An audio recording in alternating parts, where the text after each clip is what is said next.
Why do you donate money every year to a charity? Is it because you passionately feel about that cause?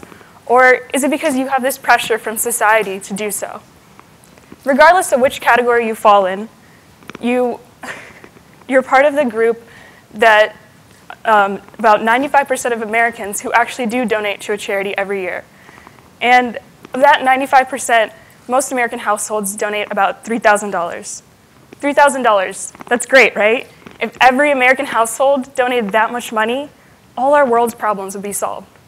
But that's not the case. $3,000, only 4% of it actually goes to international causes where help is needed the most. $3,000 overseas could bring 29 toilets to a village, 59 cataract surgeries to reverse blindness, and could even provide clean drinking water for more than 3,500 people. What is preventing these donations from actually helping the people in need? It's not that us Americans are not charitable enough. It's that we're not mindful with how we're going about serving our community. Yes, we could easily solve this problem if we just did our own research and found out which charities do use their funds effectively, and then donate accordingly. But there's something that we all can give that has a greater impact than any donation: our time. I firsthand had to learn that raising money is not the answer to this problem. A couple months before my 16th birthday, I decided to ask all my friends and family for donations instead of gifts. I sent out emails and posted on social media, thinking that I would reach my 1,600 goal by my birthday. Little did I know that fundraising took more work than just sending out a couple emails and posting on social media every once in a while. By the time it was my birthday, by the way, if you're wondering, August 10th, I'd raised a whopping $15. That wasn't even 10% of my goal. I felt defeated and frustrated with my efforts, thinking that I'd just done them in vain.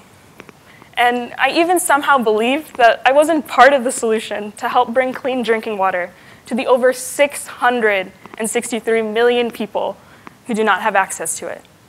But I still wasn't totally lost in defeat. Because of this failed fundraising experience, I decided to start my own club at my school to create awareness about the world's water crisis. My goal was simple. I just wanted to raise $1,000 to help fund a water project in Chiapas, Mexico. But I quickly realized that I can make a greater impact if I just educated my classmates and my community members about an issue that wasn't as prevalent here in Dublin, Ohio. So within our club, we watched a documentary about the water crisis. We listened to our AP environmental teacher share what he knew about toxic chemicals such as arsenic, and we even completed our own research on countries dealing with water-related problems, such as Guatemala and India. And for once in my life, I actually felt like there were people around me who cared about this cause, a cause that is connected to everyone in this room and everyone in this world. And seeing this, I wanted to expand my audience further. So I thought, why not go to a couple elementary schools in our district and teach them about the water crisis? Honestly, I wasn't expecting much from a group of 4th and 5th graders, because when I was their age, I didn't know what the water crisis was, and I didn't think social issues like these could be solved, let alone addressed. But regardless, I went on, and the presentation we gave was pretty straightforward. Using M&Ms, we let the kids simulate the difficulties that these people face when collecting dirty water in developing countries. Then we explained how it connected to issues such as women's empowerment, girls' education, health diseases such as typhoid, and even poverty. Then we ended with a video about a 9-year-old girl who had raised over $1 million for charity water after she had passed away in a car accident.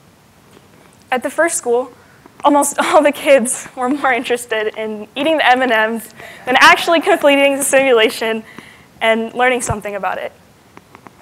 But, I mean, who would blame them? Because who doesn't love chocolate, right? But while I explained that there were young girls, the same age as them, who were forced to walk 4 to 6 hours for water that is usually dirty and bring back to their families, I received blank stares, and I even saw some of them talking with their friends.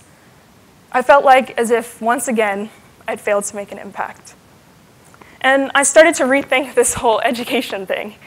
I mean, I might as well go back to doing fundraising events, right? I mean, yeah, it was harder, but at least I wasn't receiving rejection from a group of 10 and 11-year-olds. Who wants that, right? Surprisingly, though, I received a drastically different response from the next school I went to. This group of kids had already completed a unit on environment and sustainability. So I thought, why not switch it up and ask them what they'd know about the environment? Practically every kid in the room had his or her hand raised.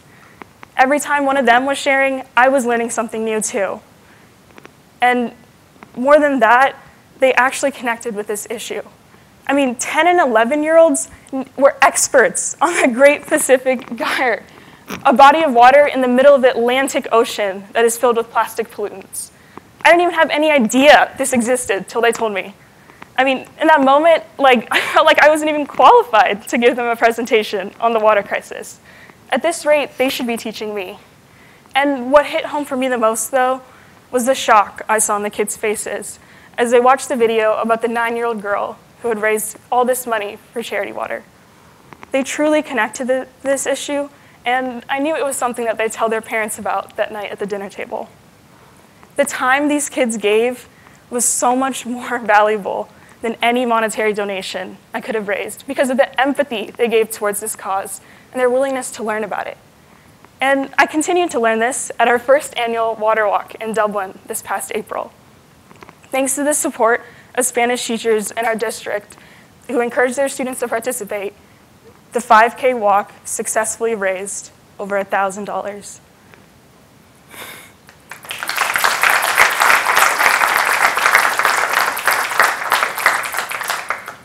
But more importantly, the outlasting effect in the community was greater than money. The time my club spent dedicating to education gave the people involved something greater to walk away with.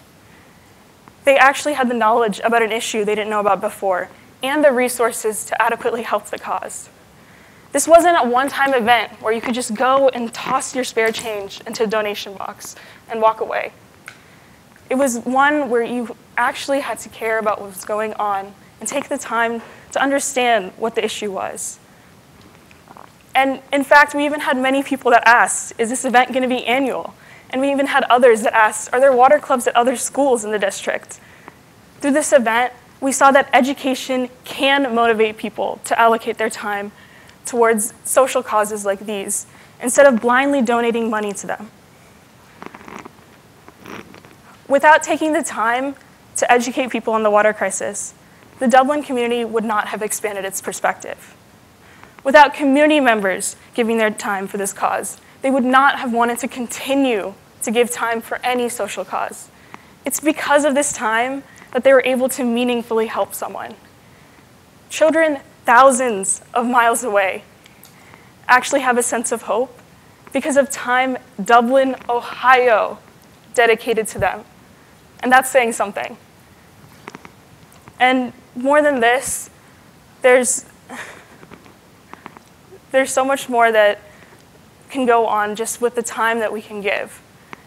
Time really does have a lasting effect, regardless of how you spend it. And the interactions you have with people, you'll always remember those. And although money is very important, it's not the reason why the person giving it or the person receiving it feels happy.